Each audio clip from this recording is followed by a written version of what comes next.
Okay, so we have the same learning goal that we've had, which is being able to solve a system of two equations and two variables by the elimination, also known as the addition method.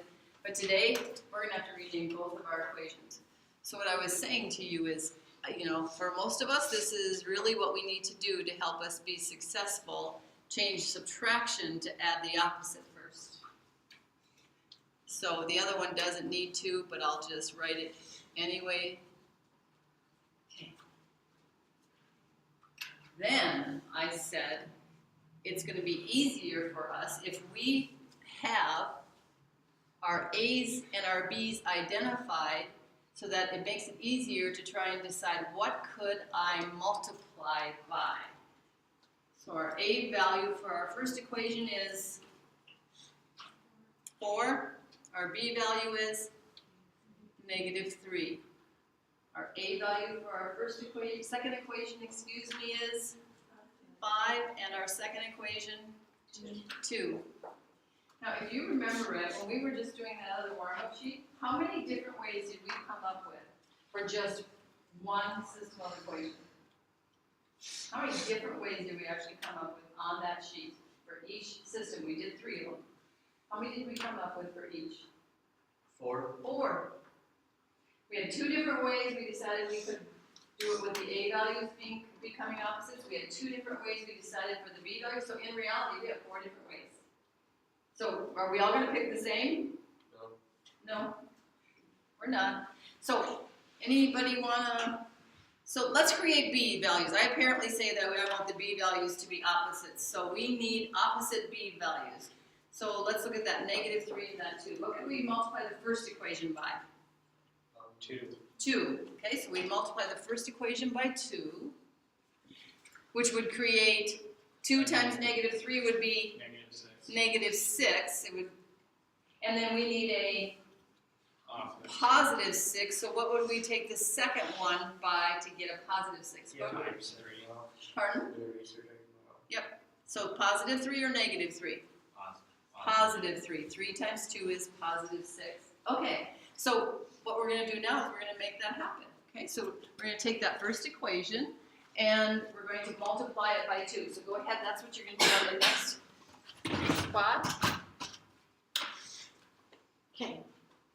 So we're going to take 2 times our 4x plus -3y, and take 2 times the other side, which is -13, and see what that becomes. And then we have our other one, which is 5x. Oops, excuse me. We're going to multiply it by, what did we decide? 3. Okay, so we're going to take the other one times 3. 5x plus 2y equals 3 times 1. Okay. That's just our renaming step. That's all we're doing right now. We're getting our renaming done. So go ahead and do the multiplying to get the new names.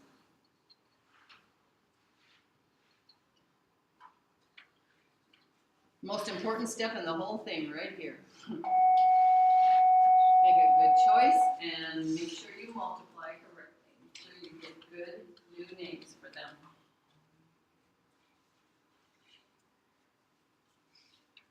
I'm going to look at them right now before I even line them up, and I'm going to say, you know what? Mission accomplished. I created -b or opposite B values. I'm ready to add them together. Okay? So now I can line them up to do my addition problem.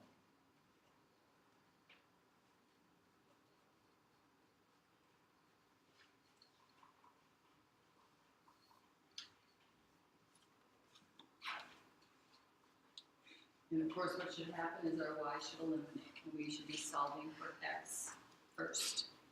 So we made our decision. How are we going to do? What our multiplier is going to be to help us rename? We created opposite b's. So now we'll add them together, and those y should eliminate. What do we end up with? 23x. 23x equals -23. -23. Okay, go ahead and finish solving for x.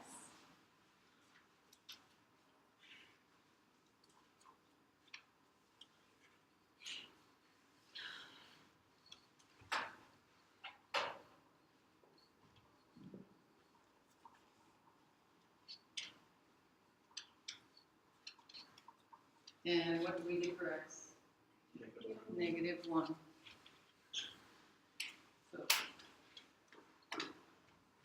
now, use either of the original equations. You know what, you can also use the renamed, but we just created larger values in our new name, so why use those? Go back to the original, pick one of those two and say, which one do I like better to work with? Well, there's not a negative in that second one, so that looks like a pretty friendly one, doesn't it? So we could use 5x plus 2y equals 1. Is that what it is? Do I have that right?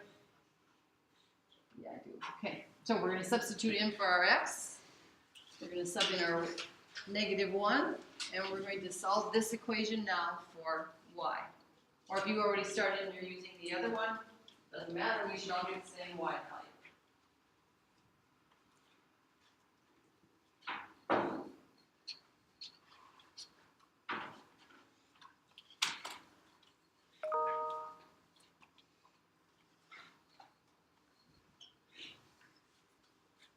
I'll come up here.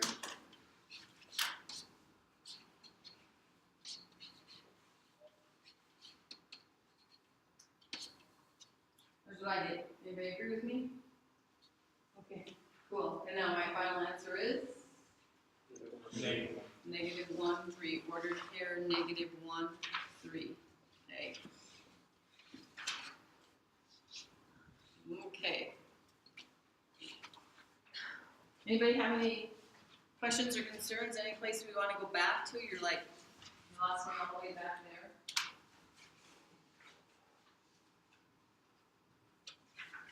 Okay. Let's start on the back side. We're going to practice one more together. Okay.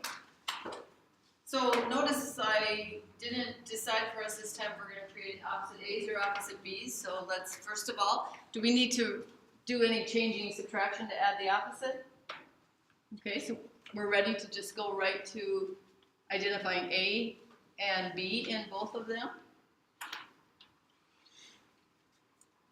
Okay, go ahead and do that. Identify the A's and the B's because you, of course, know how to do that.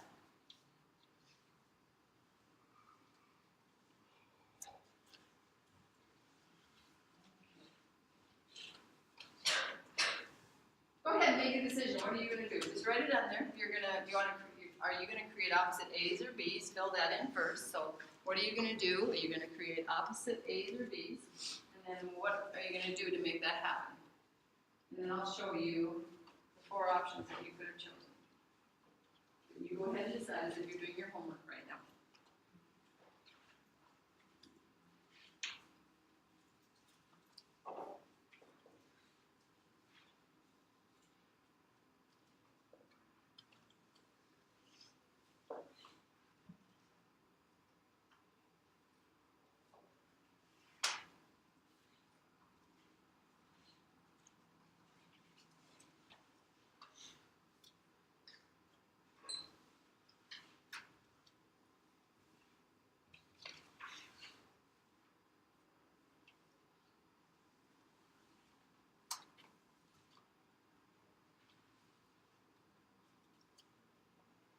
If you're creating opposite A's, those are your 2 choices. By the way, there are an infinite number of choices. We just have to create opposites. We're just creating the smallest ones we can. Okay? We're just not, we could multiply by, oh my goodness, there's so many choices. We could decide that we want to create opposites by multiplying by 20. And then what would we have to multiply the second one by to get the opposite of that? And we have all kinds of choices, but some of those choices would probably get us in trouble with while we're working and we get fractions and that wouldn't be so pretty. So anybody agree or disagree with me that if we wanted to create opposite A values, we have this choice or we have that choice? Am I right? Anybody choose those? One of those? You're going to create opposite A's? Okay, so you agreed with that? Okay, how about if we're going to create opposite B values instead? What if we want to create opposite B values? So we need to multiply, well, we could do 7, and then we would need to do a negative 2. Or we could do a negative 7 and a positive 2, right? Anybody have one of those choices? didn't see everybody's hand for the A's, so, okay. Well, if you're gonna create opposite B values, I think this is probably what you better do, if that's what you're gonna, if you wanna create the opposite B's. Okay, well, let's pick the most popular one. It sounds like the A values, so which one, give me their choice for the A values. Let's go back to that.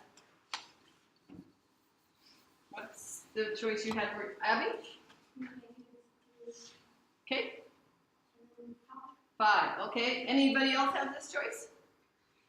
Okay, seems kind of popular then. If you have it worked ahead, let's do this, okay? Go. Let's rename the first one. We're going to multiply. We said we're going to take the first one and rename it multiplying by -3. Okay, this is the time when we start having to rename two equations and all the choices we have to make. This is when we forget to multiply that other side. We're so worried about creating the opposite A's that we forget to multiply the other side. Don't forget that other side, okay? And then the other one, we're multiplying by 5 to rename it. Okay, get those guys renamed.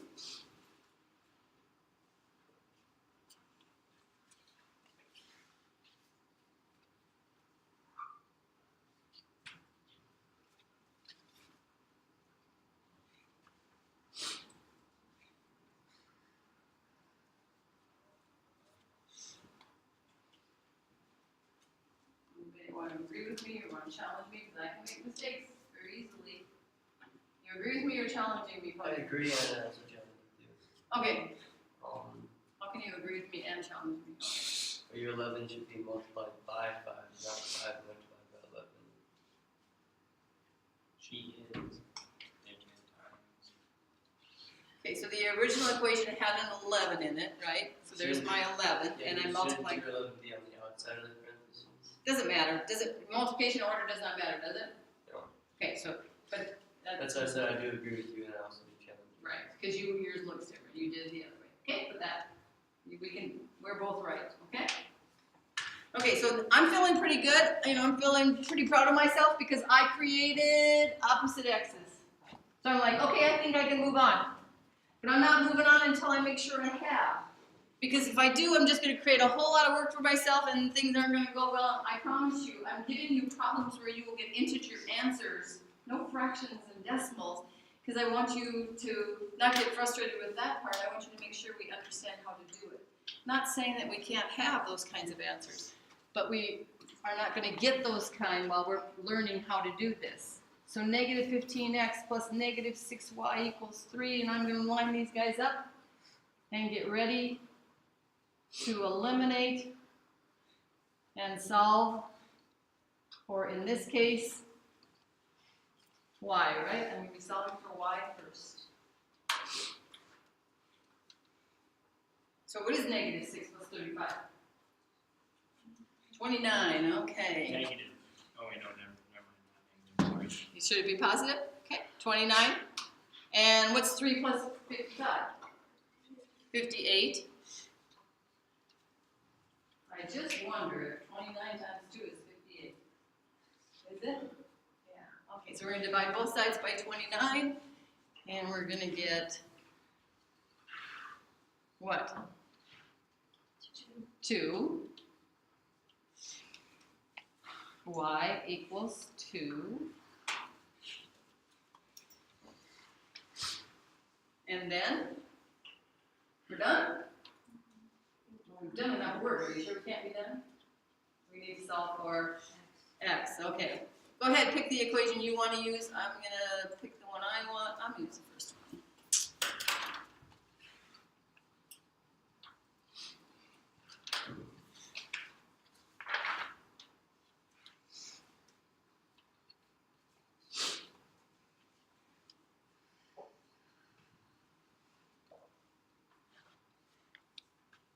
Anybody else do this one? Okay, Faith, come on, finish your memory. I got to be ready this morning, so I'm feeling sluggish.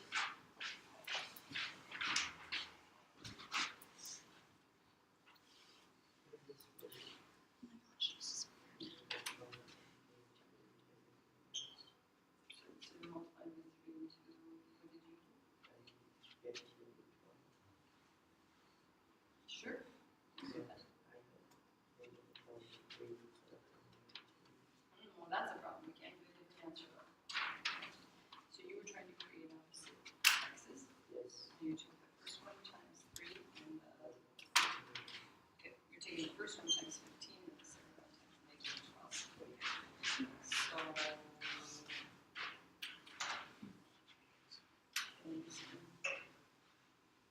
where is it? Negative 60 plus negative 40. Everybody agree with Faith? Do you like it?